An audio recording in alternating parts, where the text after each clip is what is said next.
don't get it. Boris Karloff wasn't the killer. So why did it say Abbott and Costello meet the killer, Boris Karloff? Yeah, that's a grammatical nuance. It has to do with the comma after killer. In this case, it's not referencing the next name. It's more being treated as an appositive. I'm not saying it's a negative or a positive. I'm just saying it's confusing. No, an appositive, like a dependent clause. I don't know what you're saying. I didn't see Santa at all.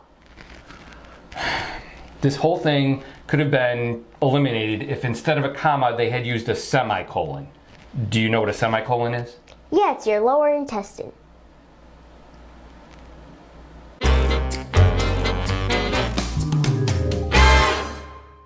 From 1949, it's Abbott and Costello meet the killer, Boris Karloff. And just to clarify, there was confusion about this.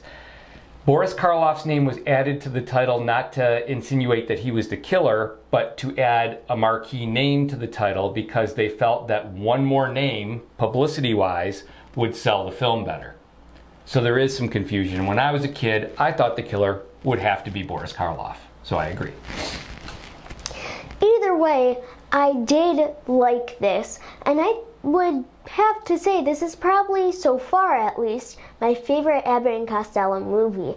I really did like this, and as much as I liked Costello in this, I'm not really sure why, but I did like Abbott a little more in this, rather than usually not really liking Abbott a lot. And the reason you haven't liked Abbott in the past is not because you don't think he's good. No. It's because of the way he treats Lou Costello or Lou Costello's characters. And that's the dynamic that the partnership has. Bud's characters usually manipulate or take advantage of Lou's characters in most of the films. Here, however, he's playing the hotel detective and Lou's character is the bellboy. And Casey, the hotel detective, is trying to help Freddie, the bellboy, prove his innocence. And he's actually helpful throughout the film and works with Lou, not against Lou. So I think maybe that's probably why you like him a little better. That's true. And I actually think that Costello was smarter in this, especially with his contraptions or his booby traps. Yes, that he sets up to try to catch the killer. Mm-hmm. Yeah, he has aspects in here which he gets to play with a little bit, and he looks a little more intelligent than sometimes he does in some of the other films. I agree with that. You know, this is sort of a hybrid film for Abbott and Costello. There's the films where they are definitely playing Bud and Lou, and they're doing their vaudeville shtick, and those are great. Then there's films like Time of Their Lives. Now that happens to be one of my favorites, and they're definitely playing roles in that film. They are not Bud and Lou. They are definitely playing the roles that they are cast in. In this film, it's sort of a hybrid. You could still feel Bud and Lou in there, but they're definitely playing roles here, and I think in large part that's due to the fact that the film was originally conceived and written for Bob Hope. But after the success of Abbott and Costello Meet Frankenstein, Universal asked for the script to be retooled as a vehicle for Abbott and Costello. So I think what was retained there were the roles, at least whatever Bob Hope was going to play, and then there was potentially another character. So they're actually playing characters here and not playing themselves.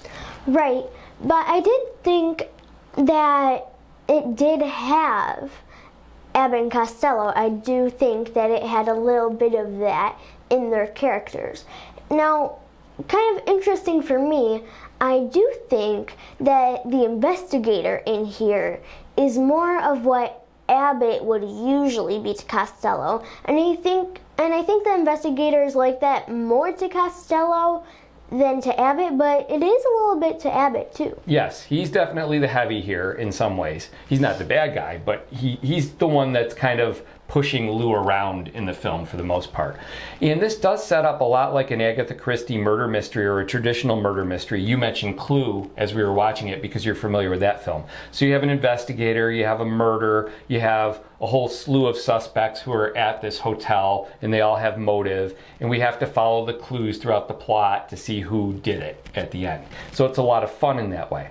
One piece I think that's a little bit, it's left hanging, I don't know if you felt this way, but there's the desk clerk and the hotel owner's niece. They sort of have there's a relationship there, and it looks like she's leaving one of the rooms where one of the bodies is found, and he sees that, and then she lies about it. But we never get any resolution with them.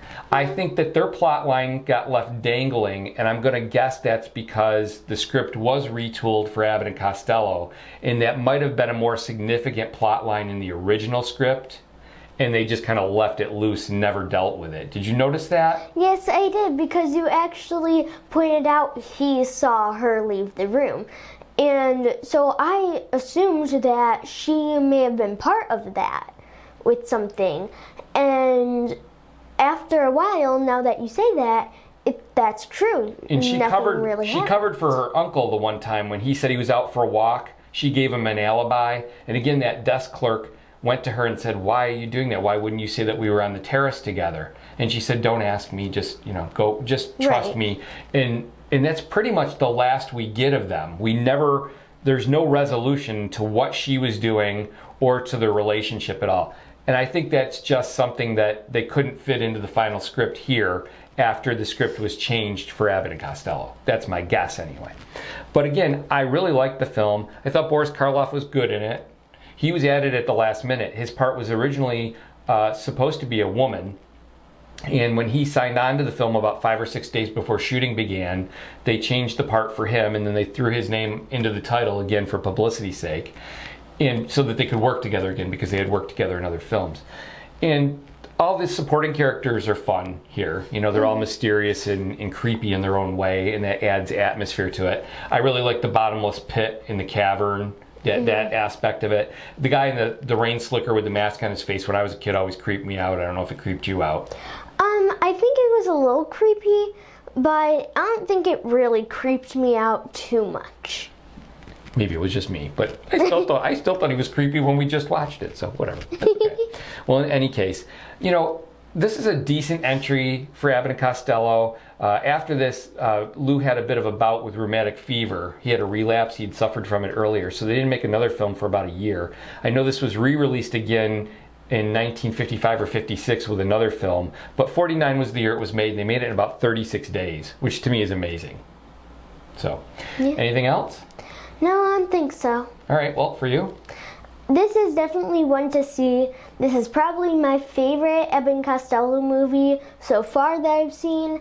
I think that it's different than others, but I think it's still good. Yep, for me, every Abbott and Costello film is one to see for me, but some I can recommend more heartily. This is one that I would definitely give a stronger, recommendation to.